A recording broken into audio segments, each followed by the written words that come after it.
na unti-unting tumatakip sa kabukiran. May mga balitang hindi nalalathala sa mga pahayagan at social media. Sabi nila, mula nang ipatayo ang bakod, maraming punong endemic lamang sa Pilipinas ang pinutol. Mga punong kasing luma ng alaala. Anong mangyayari kapag ginulo mo ang bahay ng mga engkanto? Nakita ko mismo sa galaw ng mga manggagawa ng Sunwest na tila hindi lang tao ang kanilang nararamdaman. May mga mata sa makapal na gubat na sumusubaybay sa sinumang mapadpad roon.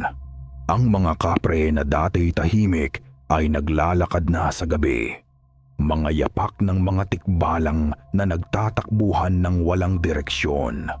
May isang babae sa kabilang linya na nagkwento tungkol sa kidlat na sumiklab